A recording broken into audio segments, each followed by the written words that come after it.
am super, super, super excited about today's member spotlight because I get to chat to Cynthia Ramos, who is the global ad ops director over at Activision Blizzard Media. Now, Activision Blizzard, obviously one of the biggest gaming companies in the entire world right now, and they've produced some seriously legendary IPs from Overwatch to Spyro to Call of Duty to Crash Bandicoot. Guitar Hero, guys. Guitar Hero. So yeah, I'm a bit excited, really excited, mega excited about talking to Cynthia today. But before we get into that, just as a reminder to make sure you watch the rest of the Member Spotlight episodes that Jules and I have done, because we are the tag community. We are here to share information that hopefully will be helpful and useful to you and your teams in your day-to-day, your everyday. So yeah, make sure you head over to tagtoday.net/member spotlight to catch up on the rest of the episodes. But let's get into it with Cynthia. Right, people, we have Cynthia Ramos in the house. How's it going, Cynthia? Going well. It's going well. Thank you for having me. So I guess at this point, I'll just introduce myself. My name is Cynthia Ramos. I lead the global ad ops team here at Activision Blizzard Media. I'm also the compliance officer, leading the recertification efforts for tag brand safety and anti-fraud. ABM is a gateway for brands to the leading interactive entertainment company with hundreds of millions of active users around the world. Our legendary portfolio includes iconic mobile game franchises such as Candy Crush, esports like Call of Duty League, the Overwatch League, and some of the top PC and console gaming franchises such as Call of Duty, World of Warcraft, and StarCraft.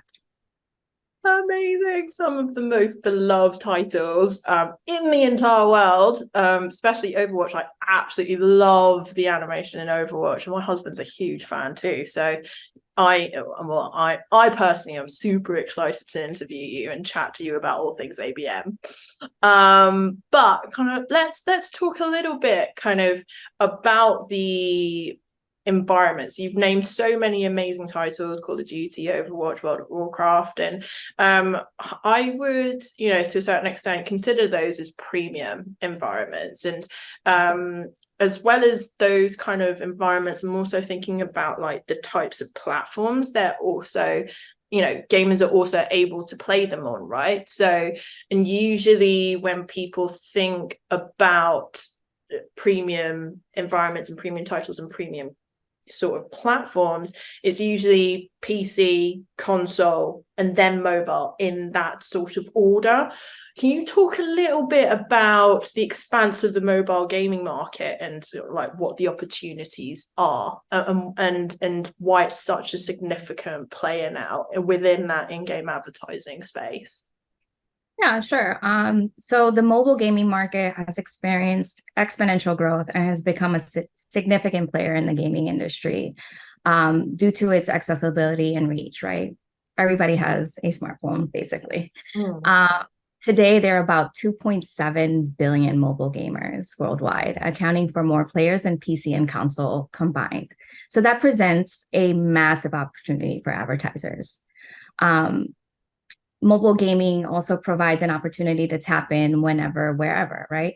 So it could offer all day entertainment. It's easily reachable. People tune in between commercials, when they have time to themselves, when they want to connect with family and friends. So, the list goes on and on. So the attention is there for brands that are willing to get involved. Mobile gaming is also a place where players have already identified as a premium high quality environment that adds value to their day. They also understand that ads go hand in hand with mobile gaming, especially if there's a value exchange. For example, like we offer rewarded video ads where we incentivize our players to watch a video ad and then get like a boost at the end. So it's definitely keeping our players engaged and motivated to keep playing. Yeah, I think that's a really good point as well. You know, the balance between what advertisers and brands want out of their in-game advertising campaign, but then at the same time, such a huge consideration, significant consideration into the gamer's experience of that game, you know, across the different platforms. Would you say that, you know, for ABM, it's quite sort, you're like, you're walking on a bit of a tightrope when you're kind of, you know, making sure that the IP that you're working with across all of the different platforms stays true to the content and what that game represents versus what advertisers and brands want from their campaign? So we definitely listen to our advertisers, and, you know, companies like ABM are very integral with helping advertisers, basically, you know, educating them on the platform, ideating and collaborating to ensure that what they're planning on doing is successful and it aligns with their overall goals and meet their KPIs. Like we also have a creative team that can also walk advertisers through how to create ads that fit seamlessly to the game environment. Mm-hmm. Yeah. So like it's not like advertisers need to do it on their own. There's always people that are willing to like help them and kind of walk them through like what they want to do. And if they don't want to, you know, create something from scratch, mobile gaming is has a very easy point of entry because they can always repurpose creative that they have on hand too. So it's not like they don't want to commit to something, you know, custom out of the box. Like they could just repurpose what they have. Awesome. Okay, fair.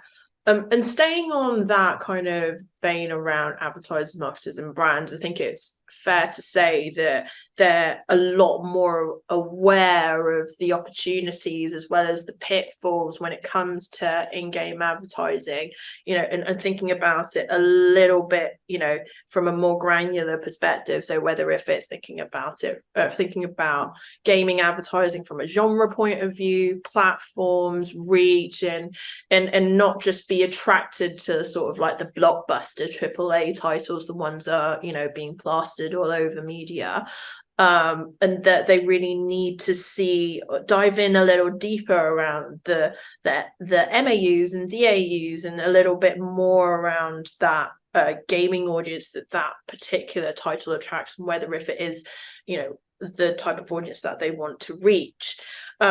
What would you say are the key things advertisers should consider before approaching companies like ABM, where you have this amazing inventory that people can, you know, utilize?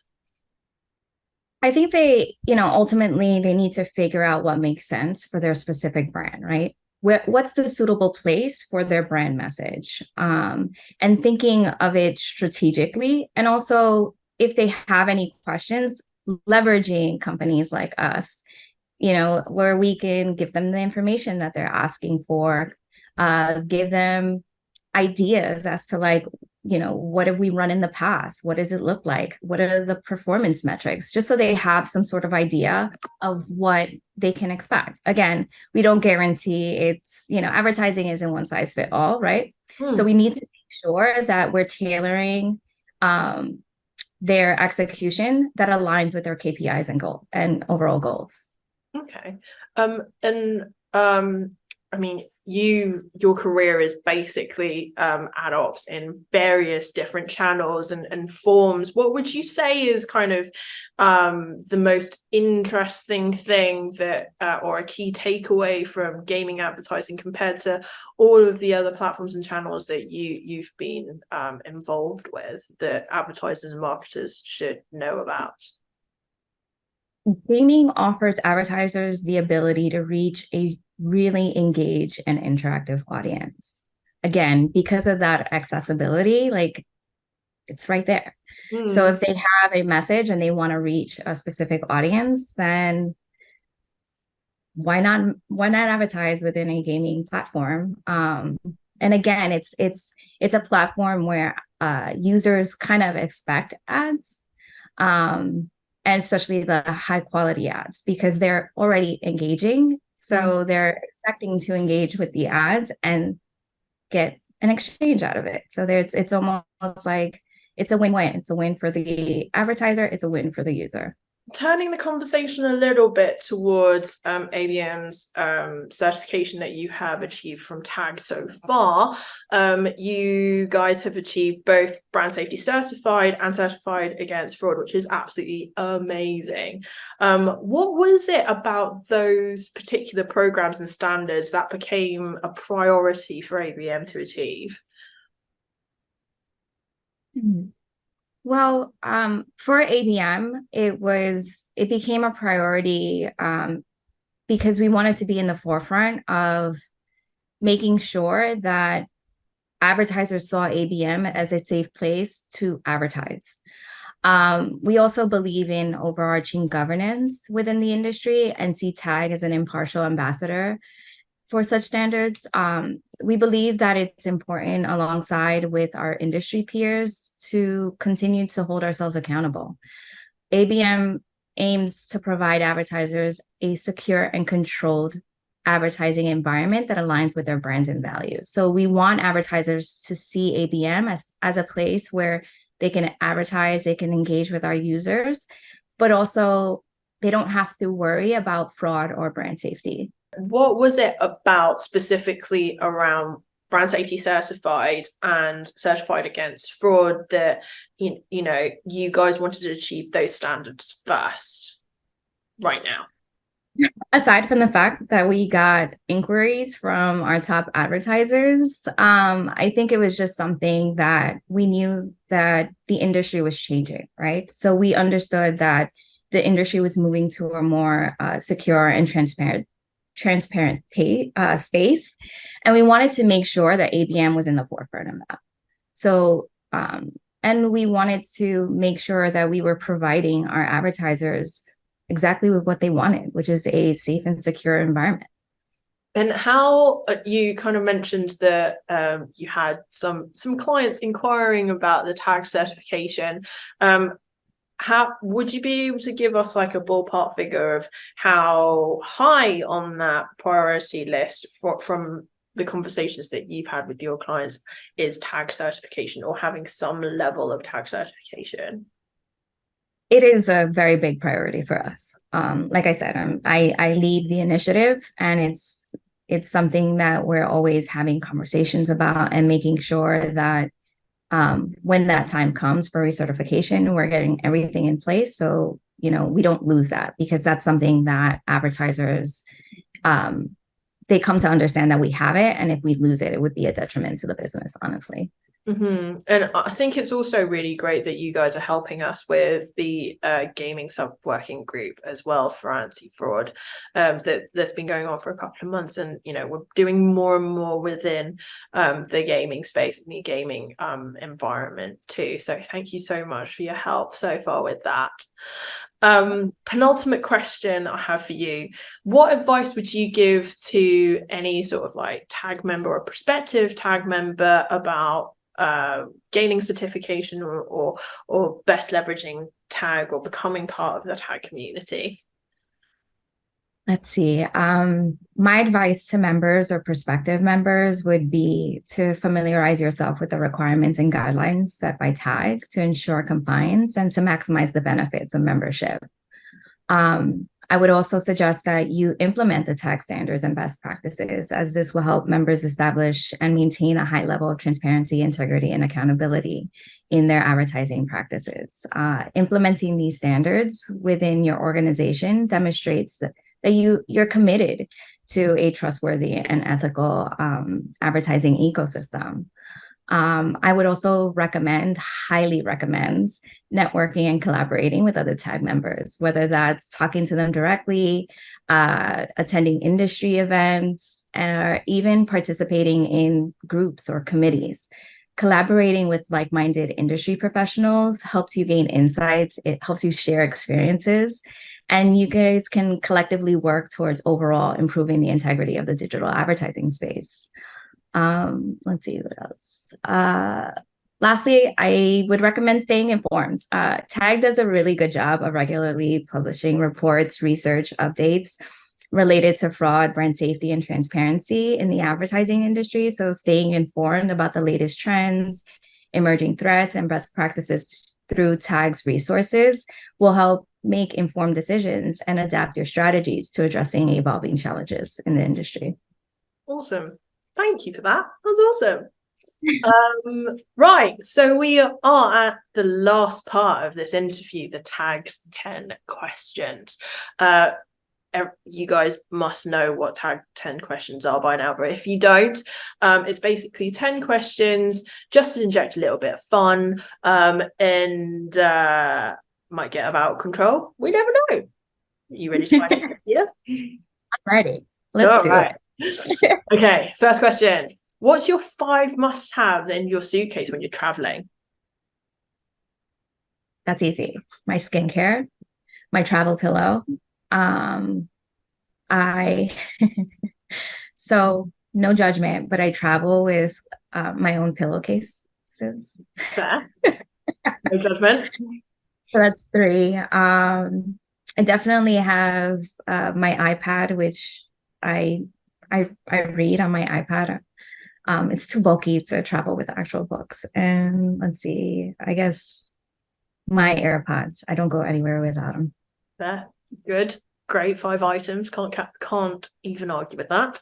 Are you a coffee drinker or a tea person? Before I ask that. Okay. So what's your usual coffee order? So if I'm going to Starbucks, I usually have a vanilla latte, no sugar.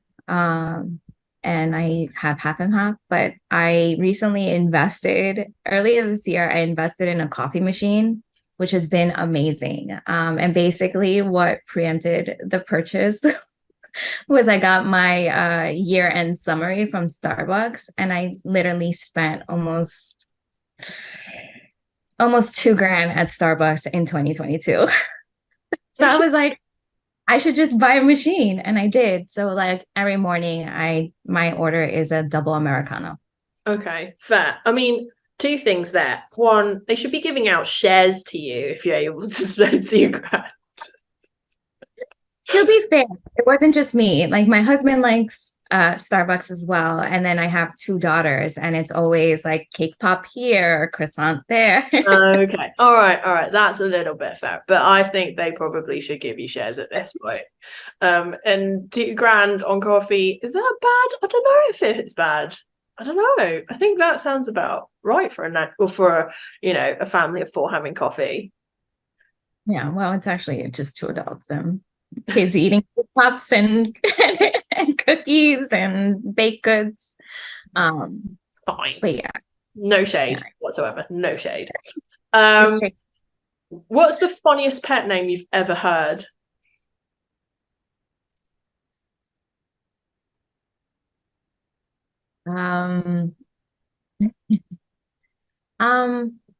That's a good one.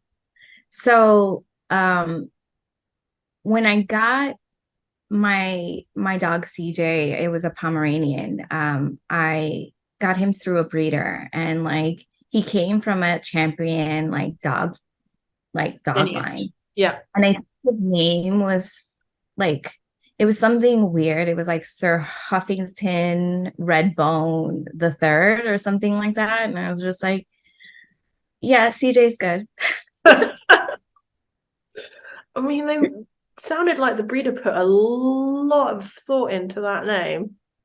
Yeah, like it was just like, really? Okay.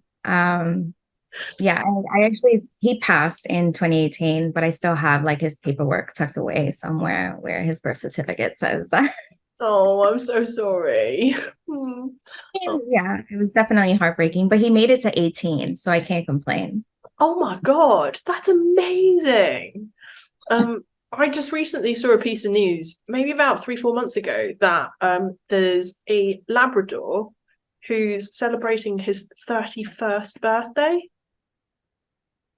God bless. I That know. is, yeah. Mental. Absolutely mental. Yeah, I'm hoping my dog lives up to 100 or even outlives us. So, wishful thinking. Where can I find the best pastrami in New York City? Cat's Deli. Cats. Is Cat still around? I know they were talking about it closing, but No. Cats for sure. All right, cool. Noted. Console of choice. What's your console of choice? Xbox. My husband would disagree, but okay, cool. Dream holiday. That's what my husband has. Okay. All right. We'll leave it to them to hash it out.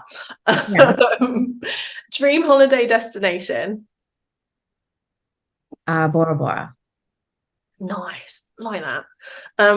What's the last movie you watched and how would you rate it? The last movie that I watched was the Barbie movie. And of course, my inner child rated it A++. Amazing. What's an app that you can't delete? TikTok. Fair. Give me a meal that reminds you of home.